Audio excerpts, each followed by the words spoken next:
oui, je suis le rédacteur en chef du Pentecôte et merci à tous ceux qui en sont lecteurs, qui sont bénis, je l'espère. En tout cas, c'est notre prière, c'est notre souhait. On travaille pour qu'il y ait une bénédiction et puis qu'on traite aussi de différents sujets d'actualité. Ce n'est pas forcément ces sujets-là qu'on traite depuis l'estrade, hein. Et donc on a besoin d'outils qui viennent nous aider, des pistes de réflexion avec des pasteurs, mais aussi des professionnels chrétiens qui ont fait des études dans des domaines qui peuvent répondre aux sujets d'actualité qui viennent nous rencontrer, parce que ce n'est pas parce que nous sommes chrétiens que nous sommes épargnés. Non, nous sommes dans le monde, et donc il y a des sujets de pouvoir nous positionner en tant que chrétiens. Finalement, la société nous demande, il nous pousse à nous positionner. Et nous avons besoin de réfléchir sur les domaines éthiques, sur l'intelligence artificielle, sur tout ce qui bout dans ce monde, afin d'avoir le bon discernement de la part de l'Esprit. Amen. Alors, vous avez une super ambassadrice Pentecôte dans votre assemblée, qui est l'épouse d'Yves, donc Juliette. N'hésitez pas à aller la voir pour tout renseignement. J'ai ramené des flyers qui vous présentent un peu plus la revue pour ceux qui ne connaîtraient pas et qui aimeraient en savoir un peu plus sur son contenu et puis sur les tarifs. Voilà, ça c'est une des parties de mon ministère. Je suis aussi dans le CA du Refuge. Et plusieurs ici me sont connus de par le refuge. Et il y a 2 semaines qui sont ouvertes fin février pour ceux qui seraient intéressés. Il y en a aussi au mois d'avril, au moment de Pâques, avec notamment un pasteur qui vient sur la thématique de Pâques dans le prisme de la Pâques juive. Et puis, tout au long de l'été, semaine après semaine, des prédicateurs qui viennent sur différentes thématiques pour enrichir et pour recharger les batteries non seulement physiques pendant les vacances, mais aussi spirituelles. Voilà, ce n'est pas le moment de s'arrêter. Et dans le monde dans lequel on vit, finalement, il faut ne pas faire de pause spirituelle. Il y en a un qui ne s'arrête pas, qui est l'ennemi de nos âmes. Et nous avons besoin de recharger nos batteries. Parfois, nous avons une écoute aussi différente. Alors, le refuge n'est pas très loin de vous. N'hésitez pas à vous en saisir et à profiter de ces serviteurs qui viennent pour vous. Vous avez les salutations de l'église Oasis, puisque c'est ainsi que notre église s'appelle. Oser, aimer, servir, intercéder, soigner. C'est le programme que le Seigneur veut pour nous. On a implanté l'église en 2020, juste avant que le Covid n'éclate. Et donc on a démarré un petit peu en Zoom. Et ensuite, la croissance a commencé à prendre. Nous sommes dans un hôtel actuellement. Et merci pour vos prières, parce que c'est une œuvre qui démarre de 6 personnes. Aujourd'hui, nous sommes aux alentours d'une 30aine et nous prions pour que la croissance continue de se faire, parce qu'il y a plus que 30 personnes à sauver à Paris. Avec tous ces 12 millions d'habitants, il y a de quoi faire, il y a de quoi avoir plusieurs églises par ville. Et donc, le champ est grand. Donc, priez pour que des serviteurs se lèvent aussi et qu'ils nous rejoignent dans la grande moisson. Voilà, j'aimerais aborder maintenant le vif du sujet. C'est pour cela que nous sommes venus ce matin. C'est la parole de Dieu. Et j'ai plus particulièrement encore prié. On sort un peu moins parce que l'Église quand même nous demande une présence, puisque c'est quand même un groupe qui est tout récent. Et donc, on fait très peu de sorties, de visites d'église. Et donc, ça nous a permis de pouvoir encore plus prier pour la venue sur Metz. Et en étant conscient que je ne viens pas vous apporter un message seulement d'encouragement ou une méditation globale que vous pourriez entendre ici et là, mais vraiment un message pour votre église, pour l'église de Metz. Et la question qui est tombée sur mon cœur et dans les réflexions, dans la prière, elle est celle-ci. Êtes-vous encore la lumière du monde ? Êtes-vous encore la lumière du monde ? Et je vous invite à ouvrir dans l'Évangile selon Jean, au chapitre 9. Nous allons voir un premier passage.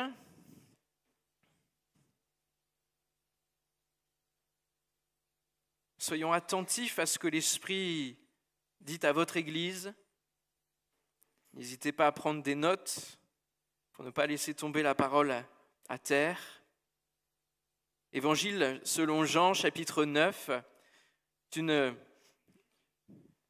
questionnement entre les disciples et Jésus. Jésus vit en passant un homme aveugle de naissance. Ses disciples lui firent cette question: Rabbi, maître, qui a péché, cet homme ou ses parents, pour qu'il soit né aveugle? Jésus répondit: ce n'est pas que lui ou ses parents aient péché. Et voici le but, c'est afin que les œuvres de Dieu soient manifestées en lui. Il faut que je fasse, tandis qu'il est jour, les œuvres de celui qui m'a envoyé. La nuit vient où personne ne peut travailler.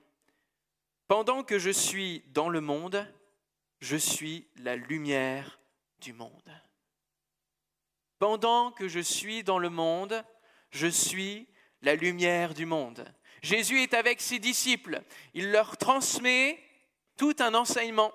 Il leur transmet une pratique. Il leur transmet son autorité, son esprit, pour pouvoir faire l'œuvre quand lui ne sera plus là. Mais pour l'instant, il est encore là. Il est la lumière du monde. Mais il dira aussi à ses disciples: vous êtes la lumière du monde. Dans Matthieu, chapitre 5. Vous êtes le sel du ciel, de la terre. Et quelque part, tel maître, tel disciple, alors que Jésus dit: pendant que je suis dans le monde, je suis la lumière du monde, nous pouvons nous dire aujourd'hui, pendant que nous sommes encore dans le monde, pendant que nous sommes sur cette terre, nous sommes la lumière du monde. Et finalement, ce n'est pas lorsque nous arriverons tous au ciel, lorsque Jésus reviendra nous chercher, qu'il faudra être la lumière du monde, parce que tout sera lumière là-haut. Et le Seigneur nous éclairera lui-même. C'est maintenant que nous sommes appelés à remplir cette fonction, cette mission d'être sel et lumière. Ce qui nous intéresse, ce n'est pas de le savoir, d'en avoir juste l'information, de le lire dans la Bible. Ce qui est intéressant, et aussi de la part du Seigneur, c'est de le vivre, c'est d'être cette lumière, c'est de manifester la lumière. Alors, premièrement, j'aimerais vous dire, il y a eu 3 phrases très nettes qui ont fait les 3 points de ce message. Premièrement, vous n'avez pas fini votre travail. Êtes-vous encore la lumière du monde? Vous n'avez pas fini votre travail. Pourquoi dire ces choses? Parce que peut-être que certains se disent que ça y est, voilà, on a fait ce qu'on avait à faire et puis maintenant on se repose tranquillement dans la vie chrétienne, dans le Seigneur. Et il y a certaines parties de la vie chrétienne, comme le témoignage, tout cela, qui se sont essoufflés, mais voilà, on a trouvé finalement un certain confort. Et le Seigneur vous dit: Église de Metz, vous n'avez pas fini votre travail. Vous avez peut-être des années d'existence, plusieurs dizaines d'années d'existence sur cette ville.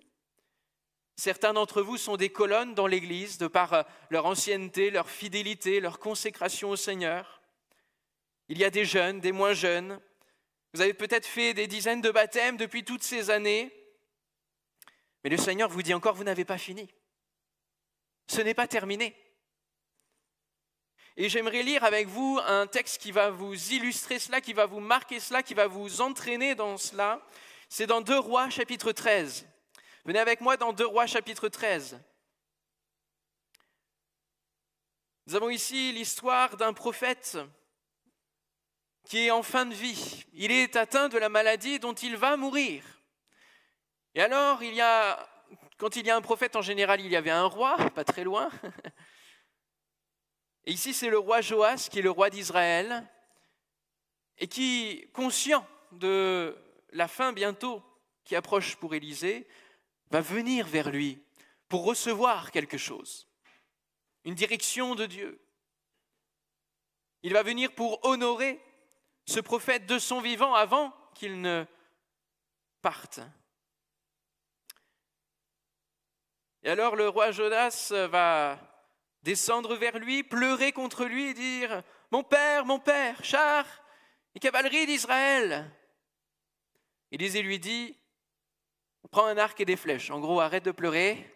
Maintenant, j'ai quelque chose à t'apprendre, à te donner, à te communiquer. Prends un arc et des flèches. Il prit un arc et des flèches, puis Élisée dit au roi, « Bande l'arc avec ta main. » Quand il l'eut fait, Élisée posa ses mains sur celles du roi et dit, « Ouvre la fenêtre à l'est. » Et il l'ouvrit. Élisée dit, « Tire !» Et il tira. Élisée dit, « C'est une flèche de victoire de la part de l'Éternel, une flèche de victoire contre les Syriens. Tu battras les Syriens à Aphek jusqu'à leur extermination. » Élisée dit encore, « Prends les flèches. » Et il les prit. Élisée dit au roi d'Israël, « Frappe contre terre. » Il frappa 3 fois et s'arrêta. L'homme de Dieu s'irrita contre lui et dit, « Il fallait frapper 5 ou 6 fois, alors tu aurais battu les Syriens jusqu'à leur extermination.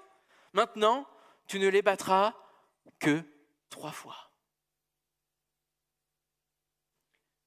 Voici la méthode pour vivre la mission que Dieu nous donne.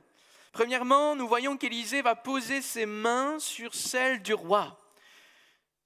Laissez-moi vous dire que vous avez reçu la puissance divine de la part de l'Esprit. Le Père pose ses mains, et les mains du Père, c'est le Saint-Esprit.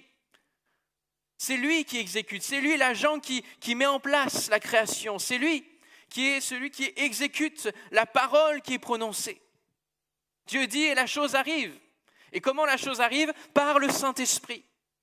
Et là, ici, il y a un symbole fort d'Élisée qui représente le Seigneur et qui va poser ses mains sur le roi, sur celui qui est en mission de gouverner, qui a une mission grande de gérer ce pays de la part de Dieu. Élisée pose ses mains sur le roi comme une transmission de cette puissance. Dieu nous appelle à faire des disciples, à annoncer l'évangile.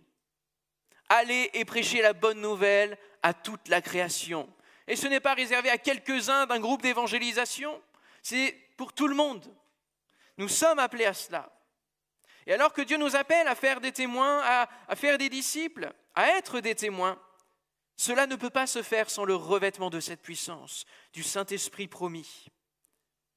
Le baptême du Saint-Esprit est nécessaire pour remplir cette mission et nous sommes ici dans une église de Pentecôte qui croit.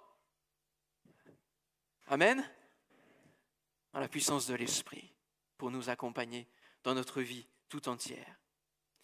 Deuxièmement, dans cette méthode, il va indiquer de tirer une flèche par la fenêtre, une flèche de victoire contre les Syriens. Pour remplir la mission de faire des témoins, en fait, le Seigneur nous envoie sur un terrain miné, un terrain qui n'est pas à nous, un terrain qui n'est plus à Dieu.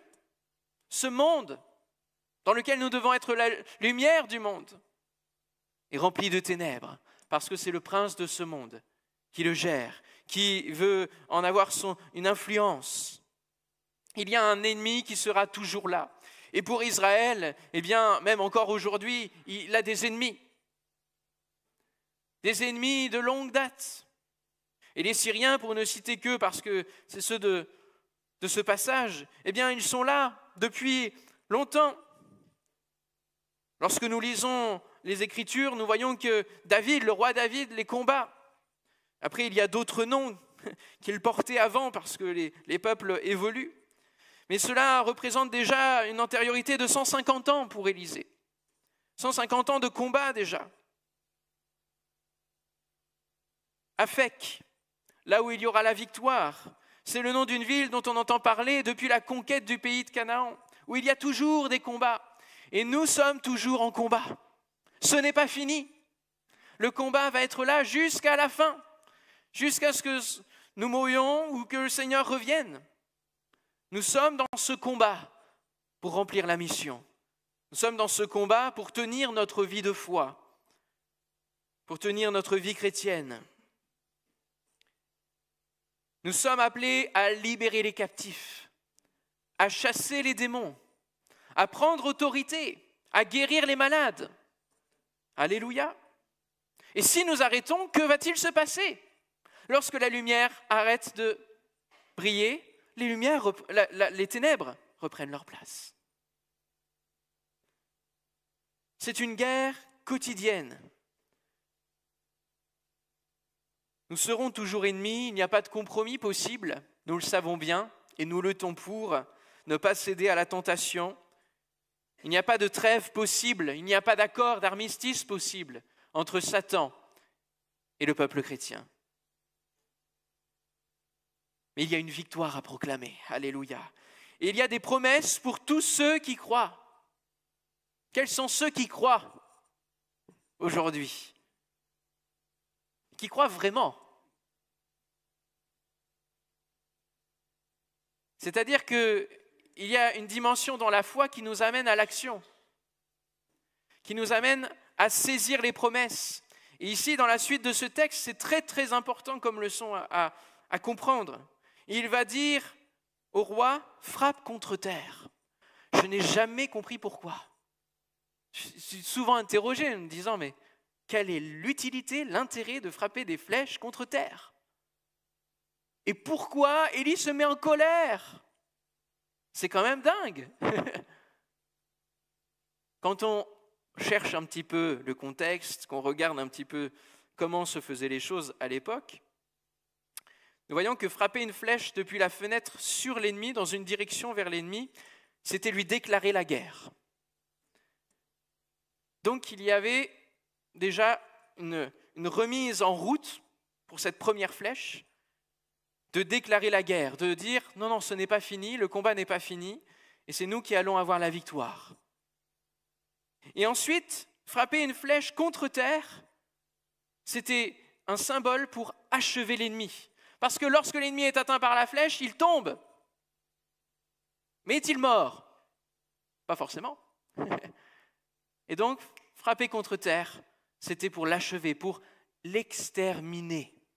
Et ce mot-là est très important parce que c'est ce que Élisée veut mener. Le but, c'est l'extermination de cet ennemi. Ce n'est pas qu'il reste encore ad vitam aeternam dans ce combat, mais c'est qu'il y ait une victoire totale.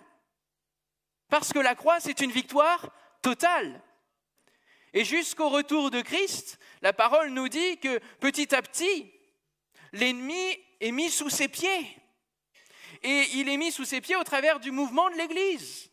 Alléluia. Qui rappelle cette victoire en frappant contre terre. Et donc qui ne s'arrête pas à 3 fois, mais qui va puiser dans le carquois toutes les flèches qui sont dans le carquois. Alléluia. Ce symbole est très fort. Bien souvent, notre feu pour le Seigneur est très fort au début de notre conversion, et à cause du temps, à cause des épreuves, à cause de... la lumière vient à s'affaiblir. Il y a un lumignon qui fume plutôt que briller. À cause des inquiétudes du train de ce monde, de toutes les pressions, les peurs qui se mettent en place, notre foi s'amenuise. Et même parfois, alors que nous témoignons, que nous invitons à l'église, que nous prions pour les gens, il ne se passe rien, alors on se décourage et on s'arrête. Et Jésus a donné une parabole à ses disciples pour leur montrer qu'il ne faut rien lâcher, que ce n'est pas à nous de capituler. Et il a dit qu'il n'éteindrait pas le lumignon qui fume, mais au contraire qu'il serait là pour nous encourager tout à nouveau. Alléluia. Et ce matin, il veut vous encourager tout à nouveau. Peut-être que vous êtes éteint, votre lumière est toute petite et vous dites, mais je suis en train d'éteindre, ma foi est en train de s'éteindre. Accroche-toi à la première promesse de cette extermination. Accroche-toi à la première flèche de victoire. Saisis les promesses de la parole de Dieu, qui sont ces flèches de victoire qui ont déjà été lancées par le Jésus. Et ensuite, prends ces flèches de victoire et ces promesses et rappelle-les à l'ennemi. Alléluia, rappelle-les à l'ennemi, envoie-les vers l'ennemi jusqu'à l'exterminer. Envoie-les vers ces voix de peur qui veulent éteindre, étouffer ta foi. Rappelle les promesses de la parole de Dieu, parce qu'il est fidèle à sa parole. Il est fidèle à ses promesses. Il ne change pas. Notre Dieu est le seul Dieu. Alléluia. Ce n'est pas toi, c'est lui qui agit au travers de toi. Tu as une seule chose à faire, c'est saisir ces flèches de victoire, ces promesses, et les saisir encore, jusqu'à ce qu'elles soient épuisées. Et à ce moment-là, ça veut dire que tu ne seras plus dans ce monde. Êtes-vous encore la lumière du monde? Faites-vous encore la différence? Nous connaissons les promesses de Dieu, mais les vivons-nous encore? J'étais très interpellé ces dernières semaines dans la vie de l'Église et dans ce que je devais apporter à Oasis sur la foi qui meurt. Nous pouvons venir à l'Église avec une foi morte parce qu'elle ne vit plus au travers des œuvres. Une foi éteinte. Et cela nous interroge d'autant plus lorsque Jésus dira, lorsque le Fils de l'homme viendra sur la terre, il reviendra dans le monde. Trouvera-t-il la foi? Trouvera-t-il encore une lumière allumée? Trouvera-t-il encore un homme, une femme qui sera encore en train de saisir les promesses et de les vivre dans sa vie? Trouvera-t-il encore une église dont le chandelier est encore allumé? Une foi qui saisit les promesses dans la persévérance. Celui qui persévérera jusqu'à la fin sera sauvé. Et cette persévérance se trouve sur les promesses divines. À chaque fois que vous témoignez, à chaque fois que vous proclamez une promesse, vous envoyez des flèches sur le terrain de l'ennemi, vous avancez. Alléluia. Et il me semble me souvenir, je n'ai jamais fait la guerre ni le service militaire, mais que lorsque nous sommes sur un front, il ne faut jamais s'arrêter. Jamais s'arrêter. Toujours avancer vers le front. Pour avoir moins de risques de se faire frapper. Ne jamais s'arrêter. Et l'apôtre dira aux Galates, vous couriez bien. Qui vous a arrêté? Cette influence ne vient pas de celui qui vous appelle. Cette influence est celle du monde, qui vient éteindre. Mais sommes-nous encore du monde? Jésus va prier pour nous. Et il intercède encore pour nous, afin que nous ne soyons pas du monde, mais que nous soyons lumière dans le monde. Alors, étendez votre rayonnement. C'est la deuxième phrase, deuxième conseil que le Seigneur vous donne, invitation. La nuit vient, a dit Jésus. La nuit vient où personne ne peut travailler, c'est vrai. Nous sommes dans des temps très particuliers au niveau du calendrier biblique, au niveau du calendrier de ce monde. Et justement, la nuit s'épaississant, la lumière se doit d'être encore plus forte et son rayonnement encore plus grand. Nous devons briller encore plus et Dieu appelle votre Église à étendre son rayonnement encore plus loin que ce qu'elle a déjà fait. L'Église doit aller encore plus loin et voici un deuxième texte pour vous qui se trouve dans Ésaïe chapitre 58. Ésaïe chapitre 58, c'est un chapitre néo-testamentaire pour moi.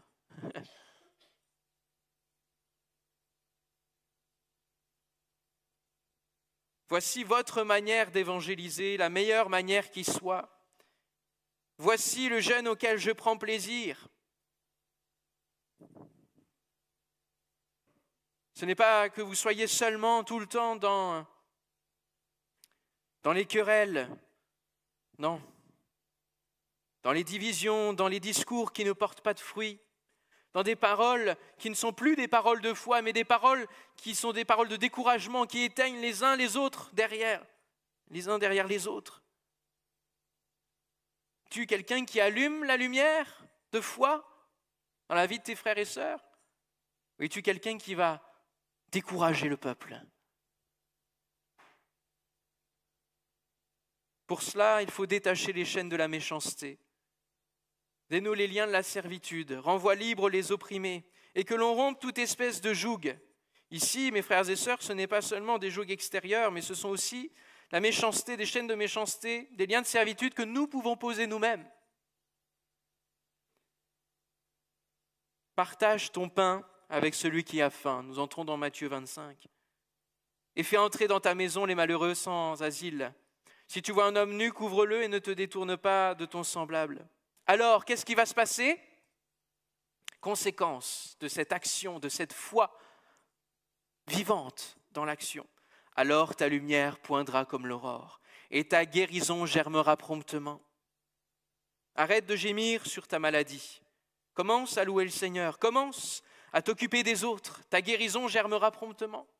Ta justice marchera devant toi et la gloire de l'Éternel t'accompagnera. Lorsque nous savons combien Moïse a été baigné, la gloire de l'Éternel est revenue lumineux, resplendissant de gloire.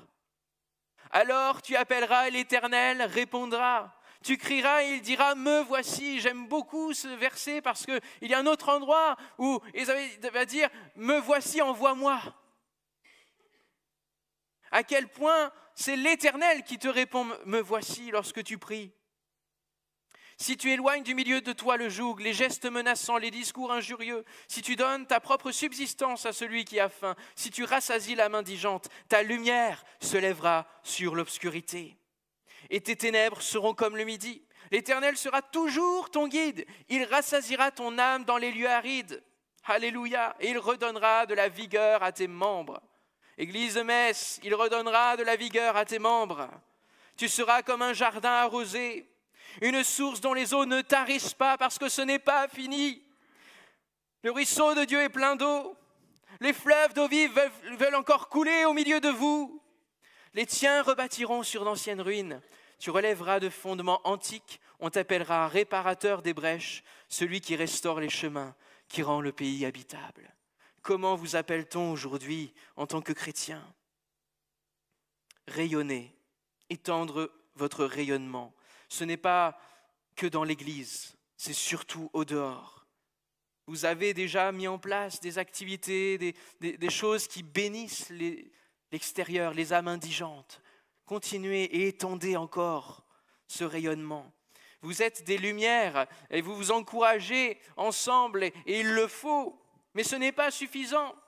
Il ne faut pas simplement rester ensemble, à être des petites flammes et faire une grande flamme, un feu de joie qui monte vers l'Éternel, un bon parfum. Il faut aussi continuer ensemble à l'extérieur. Jésus a envoyé ses disciples 2 par 2 pour étendre sa lumière. Il ne pouvait pas faire le travail tout seul en tant que fils de l'homme. Alors il a transmis. À qui transmettez-vous ? Et à quel point considérez-vous les générations qui viennent, au point de leur transmettre cette lumière, afin que la lumière continue de s'étendre ? Faites confiance aux jeunes générations pour leur donner l'occasion de servir avec vous. Rayonner, ce n'est pas qu'en parole, c'est surtout en acte d'amour, et vous avez la meilleure manière d'annoncer l'évangile, celle de Christ en tant que lumière du monde, qui s'est incarné, qui est venu. Il n'a pas juste dit de son ciel de gloire, « Je suis la lumière du monde depuis mon ciel, soyez sauvés maintenant ». Non, non, non, non. Il est venu être la lumière dans les ténèbres. Il est venu. Par amour, il a partagé l'amour de Christ jusqu'au bout, l'amour de son Père. Interpellons-nous par cette attitude, faisons-nous la différence dans ce monde.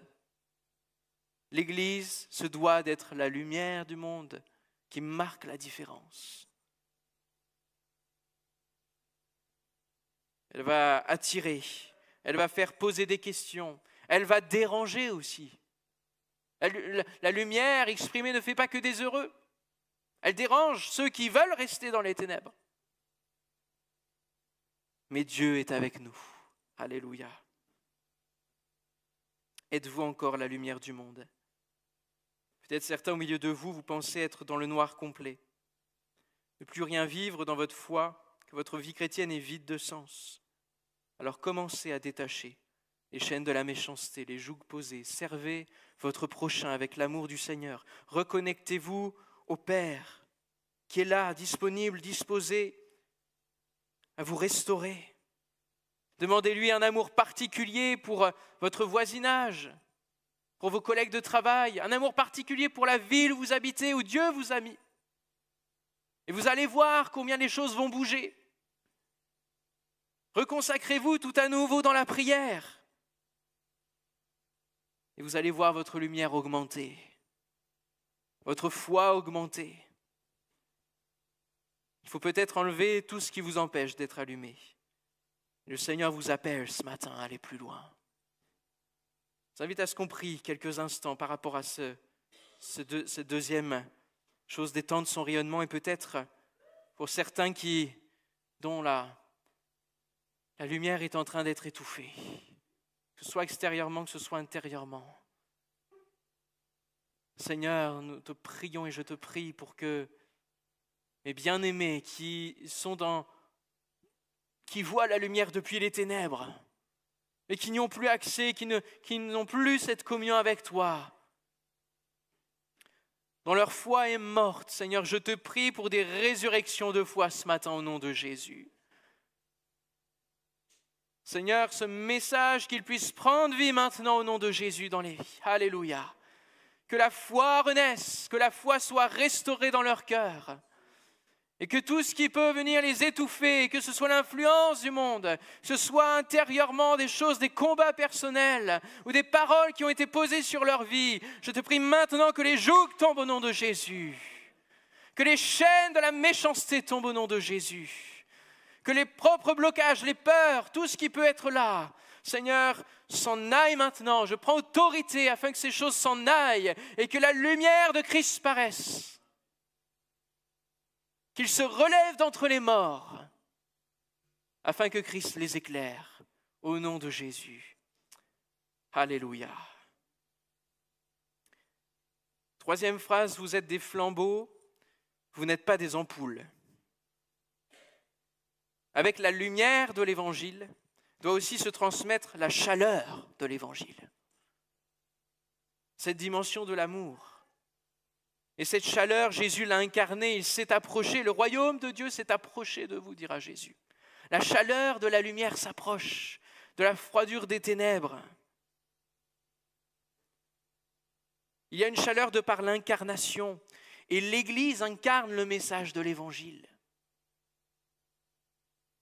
Philippiens 2, versets 14 et 16, « Faites toutes choses sans murmure ni hésitation, parce que ce sont des choses qui étouffent notre foi, afin que vous soyez irréprochables et purs, des enfants de Dieu irrépréhensibles au milieu d'une génération perverse et corrompue, parmi laquelle vous brillez comme des flambeaux dans le monde. » Ce n'est pas une image, pas n'importe quelle image de lumière. Ce sont des flambeaux, pas des ampoules, portant la parole de vie. Et la tentation de l'Église, surtout dans un Occident bien sédentarisé, matérialiste, confortable quant à la liberté de culte, nous aurions la tentation de faire des œuvres de façade, de faire notre béat et puis de dire c'est bon, j'ai assez brillé pour aujourd'hui. On coche la case de j'ai vécu une expérience avec Dieu, j'ai été baptisé du Saint-Esprit, telle date, j'ai donné un don spirituel et on croit que ça y est, c'est acquis. On a maintenant un magnifique bâtiment, on a 300 membres. Alors vous voyez, j'avais marqué on a 300 membres avant de savoir le nombre. Et c'est très bien comme cela. Pourquoi encore se fatiguer? Pourquoi encore briller? Attention au risque de tiédeur. Attention au risque de tiédeur. Voici ce dernier texte, en tout cas ce texte pour ce troisième point, Apocalypse 3,15. Jésus parle à son Église et sur les 7 lettres, il va analyser plusieurs choses, mais notamment les œuvres. En fait, il vient faire le rapport, en tout cas il vient demander le rapport des églises sur ce qu'elles ont fait de la lumière qu'elles portent. Dans une église, il va parler du chandelier. Et il va dire, si tu ne te repens pas, j'ôterai ton chandelier de sa place. Et ce chandelier, ça symbolise la fonction de l'église dans le monde. Tout ce que Dieu a donné, a placé dans son église pour qu'elle puisse briller et étendre le rayonnement de Christ, étendre le royaume. Et donc, les œuvres sont la manifestation de cette lumière. Et donc il va dire, à une église au chapitre 3, verset 15, « Je connais tes œuvres. Je sais que tu n'es ni froid ni bouillant. » Oui, il y a des œuvres. Il y a des œuvres. Vous faites des choses.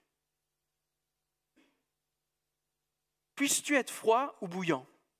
Jésus aime la clarté, aime la différence entre les ténèbres et la lumière. Il n'aime pas les zones grises. Puisses-tu être froid ou bouillant?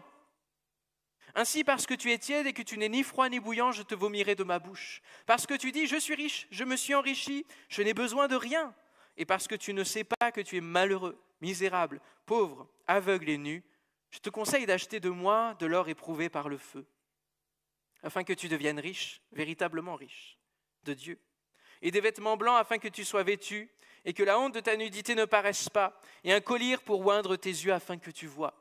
Aujourd'hui, le risque de tiédeur n'est pas un constat qu'il fait sur votre Église, mais une alerte pour ne pas tomber dedans. Restez bouillant, on pourrait le dire de cette autre manière. Restez bouillant. Ne vous reposez pas sur vos acquis et ne cédez pas à la tentation du confort, mais retournez dans le champ de Dieu. Alléluia, le champ que Dieu vous a donné. Parce que le danger qu'il y a derrière à aller sur la voie de la tiédeur, c'est que Jésus dira, sinon je te vomirai de ma bouche. C'est de sortir de la volonté de Dieu. Vous avez un chandelier à tenir allumé. La volonté de Dieu pour votre Église. Il y a un revivaliste célèbre qui s'appelle John Wesley qui a dit cette phrase « Allumez-vous en feu avec passion, et les gens feront des kilomètres pour vous voir brûler. » Je vous la redis. « Allumez-vous en feu avec passion. » Bon, c'est la traduction de l'anglais, hein, donc c'est plus joli en anglais. « Et les gens feront des kilomètres pour venir vous voir brûler. » Que votre rayonnement s'étende. Peut-être que Dieu a pour vous des projets d'implantation, de nouvelles églises, d'étendre sur votre rayonnement. Que Dieu vous conduise ceux qu'il a posés comme responsables ici même. En conclusion, chaque jour que Dieu fait sur terre, briller. Je termine par le verset qui a été marqué sur les marque-pages du petit déjeuner d'hier, qui était mon verset de conclusion, qui dit « Frères, vous avez été appelés à la liberté. Seulement, ne faites pas de cette liberté un prétexte de vivre selon la chair. » Autrement dit, d'être tiède. Mais rendez-vous par l'amour, serviteurs les uns des autres. Car toute la loi est accomplie dans une seule parole, dans celle-ci, tu aimeras ton prochain comme toi-même. Mais si vous vous mordez et vous vous dévorez les uns les autres, prenez garde que vous ne soyez détruits les uns par les autres. Ayez cette veille perpétuelle au sein de votre assemblée. Que dès que vous entendez des bruits de morsures, des paroles décourageantes, coupez court, ne laissez pas ces choses mûrir en vous et dans l'Église. Mais répondez par l'amour, par le service, par l'honneur des plus faibles, par le fait de considérer les autres comme étant au-dessus de nous-mêmes, afin de ne pas être détruits. Utilisez le temps que Dieu vous donne, non pour des choses futiles. Et je crois qu'en 2025, il n'est plus temps d'aller à l'oisiveté spirituelle. Ce n'est plus possible. Le Seigneur revient bientôt et il attend de son Église qu'elle engrange des centaines, des milliers, des millions d'âmes. Il attend de son Église qu'elle réclame ardemment un feu, le feu du réveil. Et je bénis le Seigneur de ce qu'il y a une soif qui monte dans notre pays, de la part notamment de la jeunesse, mais aussi des églises. Et la louange de ce matin est un feu avec lequel il doit y avoir une connexion. Il doit se passer des choses, forcément. Avec cette soif, Dieu répondra à cette soif, étanchera cette soif et même l'alimentera. Éloignez-vous des discussions stériles, des débats sans fin. Concentrons-nous ensemble à l'annonce de l'Évangile. Il y a tant à faire, à incarner ce message. N'ayons pas peur de quelconque influence externe, des menaces qui peuvent venir. Elles étaient déjà là au début de l'Église. Et Dieu a sorti son Église des menaces. Il leur a donné plus d'assurance. Combattons le bon combat. Ne nous trompons pas de combat. Notre combat, c'est de faire la volonté de Dieu. Alors votre travail n'est pas fini. Étendez votre rayonnement et ne risquez pas la tiédeur pour être encore la lumière du monde. Nous te louons, Seigneur, te bénissons pour ta parole qui est véritable et qui nous conduit toujours plus près de toi. Seigneur, je te prie vraiment pour que maintenant ton esprit puisse poser cette parole dans les cœurs et qu'elle ne tombe pas à terre, mais que ton Église, Seigneur, puisse voir une nouvelle saison arriver, de fruits abondants portés. Alléluia. Et qu'au jour où tu reviendras, Seigneur, elle puisse apporter ces fruits, ces talents qui ont été fructifiés. Seigneur, je te prie pour que tous les talents qui ont été donnés à cette Église puissent porter du fruit, puissent multiplier dans le nom de Jésus. Que toute cette Eurométropole qui a été décidée par les autorités comme ayant une grande envergure à leurs yeux, Seigneur, l'Église puisse voir aussi son rayonnement s'étendre au nom de Jésus. Que dans chaque village, Seigneur, tu puisses allumer des lumières, Seigneur, de la foi. Que mes frères et sœurs soient des témoins de l'Évangile, de manière en parole et aussi en acte. Seigneur, réveille au nom de Jésus et que ton Saint-Esprit nous baptise tout à nouveau. Qu'une nouvelle Pentecôte vienne, Seigneur, encore sur nos vies. Alimente ce feu, Seigneur, nous avons besoin de toi. Et que de toi, Seigneur.